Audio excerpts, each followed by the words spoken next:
আসসালামু আলাইকুম ভিউয়ার্স। এই যে পুরাতন তাবিজের কিতাব 100% কাজ করে পাকিস্তান পিরিয়ডের।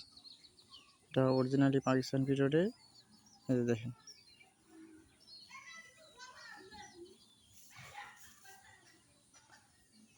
এই বইটার পৃষ্ঠা আছে টোটাল 200 পৃষ্ঠার বই।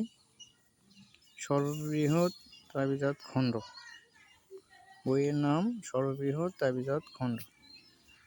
অনেক কিছু আছে বইটাতে। এই দেখেন, এই যে পাকিস্তান পিরিয়ডের বই চেনার উপায় হচ্ছে অক্ষর আলাদা থাকবে। দেখেন মাঝখানে আমার সীসার হরফ দিয়ে লেখা, এখনকার বর্তমান কম্পিউটারের হরফ না। এই যে তাবিজাত দর্পণ, এটা সীসার হরফ দিয়ে লেখা পাকিস্তান পিরিয়ডের। 100% কাজ করে। যদি কেউ নিতে চান নিচের নাম্বারে যোগাযোগ করবেন, ইনশাল্লাহ অল্প দামেই পাবেন। সব ধরনের আমল আছে এখানে। ধন্যবাদ।